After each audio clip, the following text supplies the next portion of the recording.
Dans cette vidéo, nous effectuerons un survol de la page de gestion d'un bordereau de résultats individuels sans nous attarder en détail sur les sections importantes car des vidéos spécifiques leur sont consacrées. Il faut tout d'abord nous authentifier en tant qu'enseignant puis ouvrir le bordereau de résultats d'un cours groupe. J'utilise ici le code d'accès du professeur Albert Einstein qui, au trimestre d'hiver 2011, faisait partie du groupe d'évaluation des enseignements généraux et il donnait deux cours, Physique 144 groupe 1 et Physique 144 groupe 3.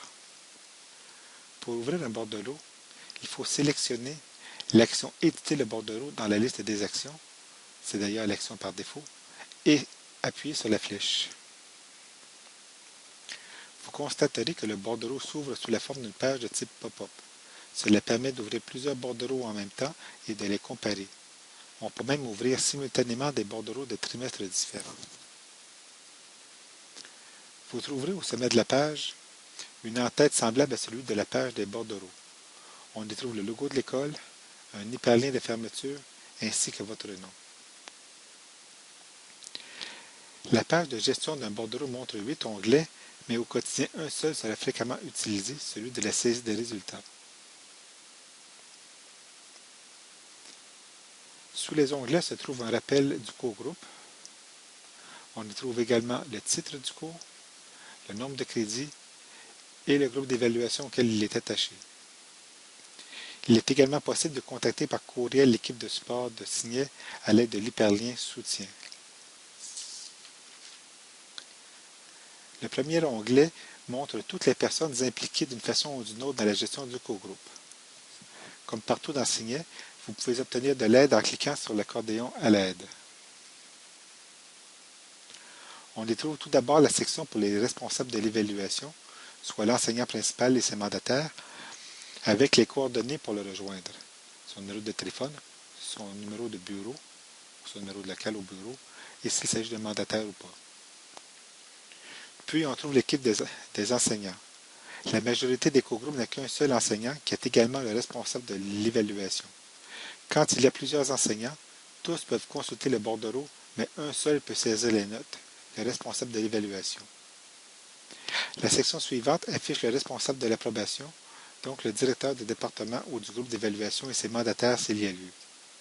Finalement, la liste des auxiliaires d'enseignement est affichée si elle est disponible dans l'horaire-maître. Il peut s'agir de chargés de laboratoire ou de TP par exemple.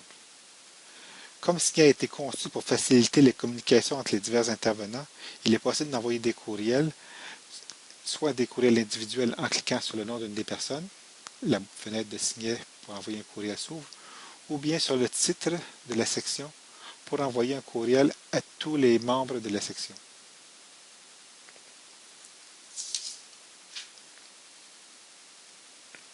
L'onglet Horaire présente les dates importantes liées au groupe courant ainsi que l'horaire des différentes activités du cours. On a l'information sur le trimestre courant, début du trimestre, fin des cours, fin du trimestre et la date limite de remise de l'évaluation finale qui, selon la convention collective des enseignants, est 5 jours ouvrables après la fin du trimestre. On a rappel ici sur les dates d'abandon avec ou sans remboursement pour les étudiants. La partie ici nous montre l'horaire de l'activité et des locaux associés à ce cours.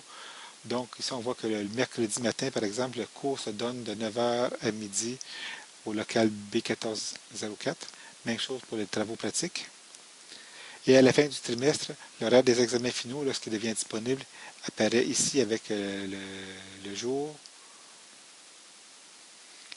la date de début, l'heure de fin et le local où se passera l'examen. Le troisième onglet vous permet de gérer votre structure d'évaluation.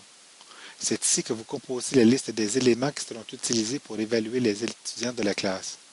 Une vidéo spécifique est consacrée à cette page. Le quatrième onglet est celui qui vous permet de saisir les notes des étudiants à chacun des éléments d'évaluation. On y retrouve la liste de classe, les éléments d'évaluation, la zone de saisie des résultats, des statistiques qui seront mises à jour dynamiquement au fur et à mesure de la saisie des résultats et une série de boutons d'action. Une vidéo spécifique est consacrée à cette page. Le cinquième onglet vous permet de construire et de gérer les équipes. On y trouve la liste des étudiants avec les éléments d'évaluation qui se font par équipe, ainsi qu'une série de boutons d'action. Une vidéo spécifique est consacrée à cette page. Le sixième onglet permet de générer les codes finales à l'aide d'outils statistiques. On y trouve la liste des étudiants cachés sous un accordéon.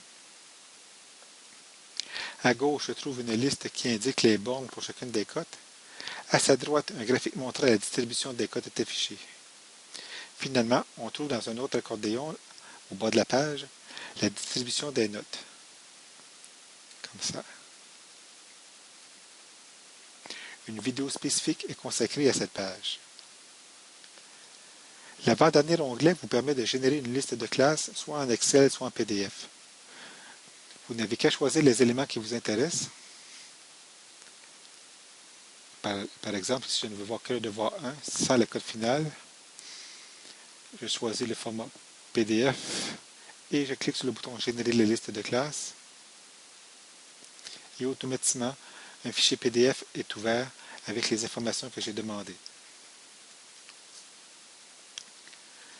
Le dernier onglet vous montre le journal des actions qui ont été effectuées sur ce bordereau.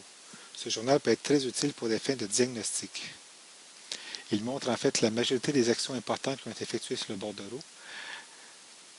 Par exemple, ici on voit que la personne nommée Alain Bécile a sauvegardé les notes le 20 juillet et que pour l'étudiant CARG quelque chose, pour le devoir 1, la note est passée de rien du tout à 18.